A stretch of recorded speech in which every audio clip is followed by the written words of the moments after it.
Hello friends, welcome back to Radhika Jaiswal goes. ఈరోజు video వచ్చేసి egg dum biryani అండి. ఎగ్ దమ్ బిర్యానీని ఈ విధంగా ట్రై చేశారంటే నెక్స్ట్ టైం కూడా ఇదే విధంగా ట్రై చేస్తారు. దీని టేస్ట్ అంత బాగుంటుంది.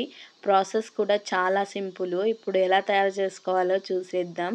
ఫస్ట్ అయితే ఎగ్స్ని బాయిల్ చేసుకుందాం. ఇలా ఒక పాత్రలోకి ఎగ్స్ అన్నీ వేసుకొని బాయిల్ చేసుకుందాం.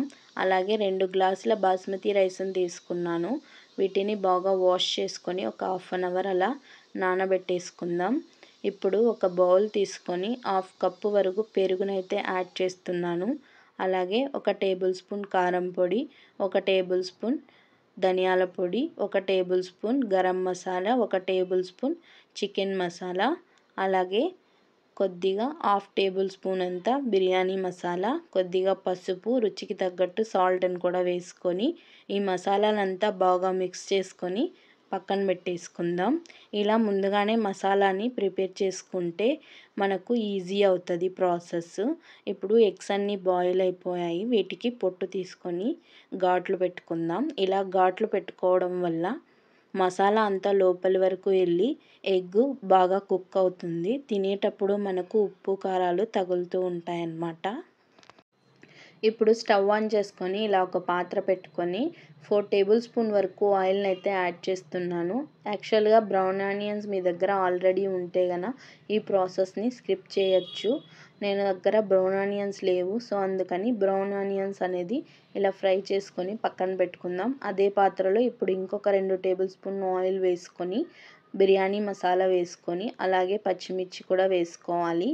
అలాగే కట్ చేసి పెట్టుకున్న 2 పెద్ద సైజు టమాటా ముక్కలనైనా వేసుకోవచ్చు, లేదా మీరు మిక్సీ పట్టుకొని పేస్ట్నైనా యాడ్ చేసుకోవచ్చు. ఇప్పుడు టమాటా ముక్కల్ని కొద్దిగా ఫ్రై చేసుకుందాం. ఇంకొక పక్క రైస్ కుక్ చేసుకోవడానికి ఇందులోకి మసాలా దినుసు అలాగే నెయ్యిని కూడా యాడ్ చేసి వాటర్ని బాయిల్ చేసుకుందాం.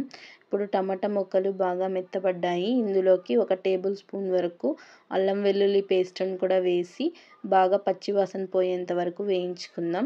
అలాగే ఇప్పుడు ముందుగా మనం కలిపి పక్కన పెట్టుకున్న మసాలాను కూడా యాడ్ చేసుకొని ఒక 2 నిమిషాలు అలా ఫ్రై చేసుకుందాం.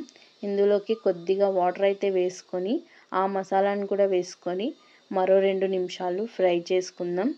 ఇప్పుడు మనం ముందుగా ఘాట్లు పెట్టి పక్కన పెట్టుకున్న గుడ్లను కూడా యాడ్ చేసుకొని కలుపుకుంటూ ఒక 2-3 నిమిషాలు అలా ఫ్రై చేసుకుందాం. ఇలా ఫ్రై చేసుకోవడం వల్ల గుడ్డుకి మసాలా బాగా పడుతుంది. ఇప్పుడు వీటిని తీసుకొని పక్కన పెట్టేసుకుందాం. వాటర్ బాగా బాయిల్ అవుతున్నాయి. ఇప్పుడు మనం ముందుగా నానబెట్టుకున్న బాస్మతి రైస్ని కూడా వేసి కుక్ చేసుకుందాం. 80% వరకు రైస్ని కుక్ చేసుకుంటే సరిపోతుంది.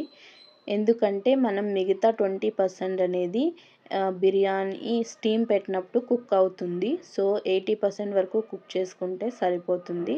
ఇక్కడ రైస్ అనేది బాయిల్ అయిపోయింది. ఇప్పుడు మనం ఇందులోకి కొద్దిగా పుదీనా, కొద్దిగా కొత్తిమీర, అలాగే ఇందాక ఫ్రై చేసి పెట్టుకున్న బ్రౌన్ ఆనియన్స్ ఒక లేయర్ వరకు రైస్ని వేసుకోవాలి. తర్వాత ఎగ్స్ కూడా యాడ్ చేసుకొని తర్వాత కొద్దిగా బ్రౌన్ ఆనియన్స్, కొద్దిగా పుదీనా, కొత్తిమీరని కూడా యాడ్ చేసుకోవాలి.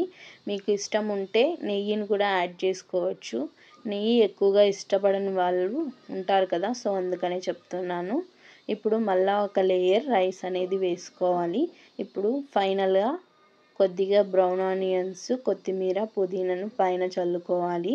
ఒక చిన్న టిప్ అండి, ఇక్కడ నేను ఫుడ్ కలర్ వాడకుండా కొద్దిగా ఇందాక మనం బాయిల్ చేసుకున్నాం కదా, ఆ వాటర్లో కొద్దిగా పసుపుని అయితే యాడ్ చేసుకొని ఆ వాటర్ని యాడ్ చేస్తున్నాను. సో ఇలా కలర్ వాడుకోకుండా కూడా మీరు ఇలా చేయొచ్చు. టేస్ట్ చాలా బాగుంటుంది.